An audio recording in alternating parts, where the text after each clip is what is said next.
অতি ভারী বৃষ্টি হওয়ার কারণে আমরা আজকে দেখেন ছোট পোলাপানরা কিভাবে মাছ ধরতেছে। অতি বৃষ্টি হওয়ার কারণে এখানে মাছ আসলে দেখা যাচ্ছে। এই সুবা দেখি কই মাছ তোমার দেখি দেখাও দেখি, এই যে মাছ সুবা ধরছে অনেকগুলা। আজকে আমরা আসলে এদের মাছ ধরা দেখতেছি, আসলে কিভাবে মাছ ধরতেছে এরা। আয়াত তুমি মাছ ধরছো? হ্যাঁ, এই যে এখানে সবাই মাছ ধর দেখি। সাবা সুবা দেখি তোমাদের মুখ দেখি, সাবা এবং সুবা দুজনে যমজ বোন। দেখি তোমার মুখটা দেখি, এই দেখেন দুজনে যমজ। আমাদের পোনার পুকুর কেমন হয়ে গেছে, কি অবস্থা। বর্ষার সময় অবশ্যই যারা মাছ চাষ করেন অবশ্যই সতর্ক থাকবেন। আমাদের পোনার পুকুর প্রায় কিনারে কিনারে পানি পরিপূর্ণ হয়ে গেছে। কি পরিমাণ বৃষ্টি হয়েছে দেখেন, নৌকা পর্যন্ত প্রায় ডুবা ডুবা ভাব হয়ে গেছে, নৌকা পানি ভরে গেছে। বৃষ্টি আসলে মানে মাছ যখন আপনার প্রচুর প্রোডাকশন হবে শিং মাছের, তখন বৃষ্টি অক্সিজেন স্বল্পতার কারণে মাছ খাবি খাচ্ছে। দেখেন আমাদের প্রত্যেকটা পুকুরের কানায় কানায় পানি দিয়ে পরিপূর্ণ হয়ে গেছে। কি পরিমাণ বৃষ্টি হলো আজকে। আসো আসো আসো, হ্যাঁ এই তো আমার একমাত্র সন্তান, সে কি মাছ ধরছে বাবা? এটা এই না, এটা অন্য মাছ, এ পড়ে যাচ্ছে।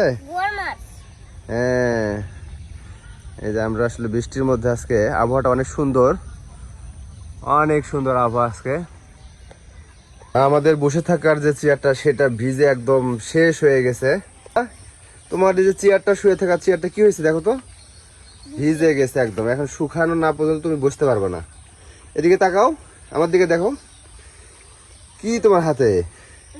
মাছটা পানির মধ্যে রাখো। হ্যাঁ রাখো বাবা, রাখো। হ্যাঁ, আসলে বৃষ্টির পর আবহাওয়াটা অনেক সুন্দর লাগে, সেটাই আপনারা নিজেও দেখতে পাচ্ছেন। এই তো আমাদের মাছ ধরা একটা যন্ত্র। কি পরিমাণ ঝড় হয়েছে দেখেন, বড়ই গাছের ডাল পর্যন্ত আমার ভেঙে গেছে। কি অবস্থা, সেই লেভেলের ঝড়।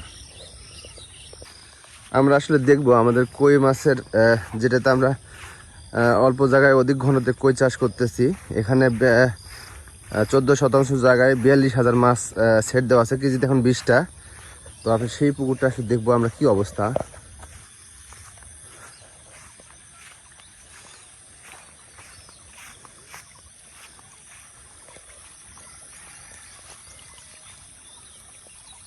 আমাদের এই পুকুরটাতে রেনু দেওয়া আছে, শিং মাছের রেনু, বয়স 15 দিন।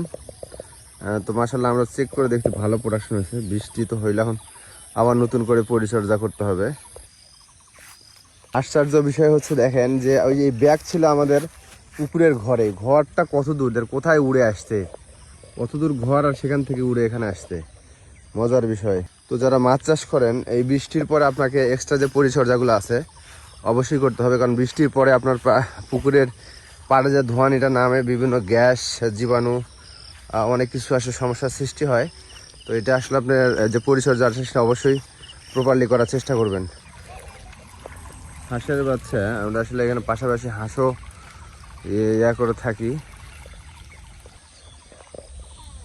এরাই হচ্ছে আমাদের মাছ চাষের প্রধান শত্রু। যাই হোক, আমাদের দেখে এরা পালাই গেল। ধন্যবাদ, ভালো থাকবেন। আমরা আসলে নিয়মিত এরপর থেকে পুকুর পরিচর্যা আপডেট দিতে থাকবো। আর আপনারা যদি কোনো বিষয় জানতে চান, সেই বিষয়গুলো আমাদেরকে কমেন্টে জানাবেন, আমরা সেগুলো নিয়ে ভিডিও করার চেষ্টা করব। আপনাদের যদি কোনোভাবে আমরা উপকৃত করতে পারি, নিজেকে আমরা ধন্য মনে করবো আমি। তো ধন্যবাদ, ভালো থাকবেন। আসসালামু আলাইকুম।